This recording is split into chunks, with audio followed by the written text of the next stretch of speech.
Number two, the second reason could be that the hadith is known to the scholar. This is especially in regards to ashab al-ra'i, the people of opinion, like Imam Abu Hanifa rahimahullah, that they know a hadith, but they doubt its authenticity.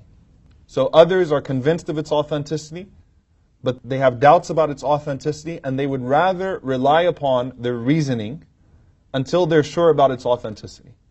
Meaning we're going to put this on the side, we'll investigate it, and if we find it to be authentic, then we'll reverse our opinion. But in the meantime, I'd rather go with my reasoning until I'm 100% sure that the hadith is authentic. It also happened in the time of the Sahaba, when Fatima bint Qais radiallahu ta'ala anha, when she was divorced the third time.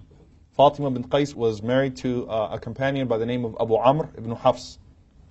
And when Abu Amr divorced her the third time, meaning it was an irrevocable divorce, they didn't know what to do in regards to the iddah, in regards to the waiting period.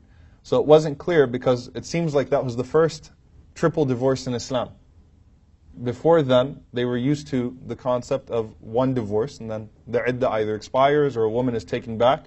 This was the first time, it seems, that there was a triple divorce in Islam, that there were 3 divorces given to one person.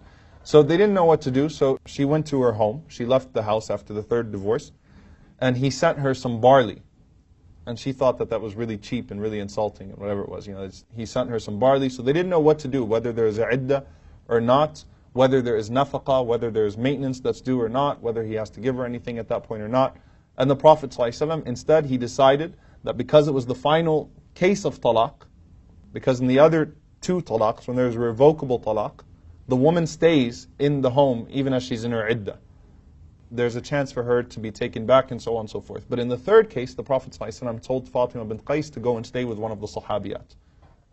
Okay, so he completely absolved the relationship and to finish her iddah there. So there was an iddah there before she can get remarried, but she did not stay in the home of her husband after that, because there was no chance of them ever getting back together at that point. Umar radiallahu ta'ala anhu, when he heard that narration, he doubted its authenticity.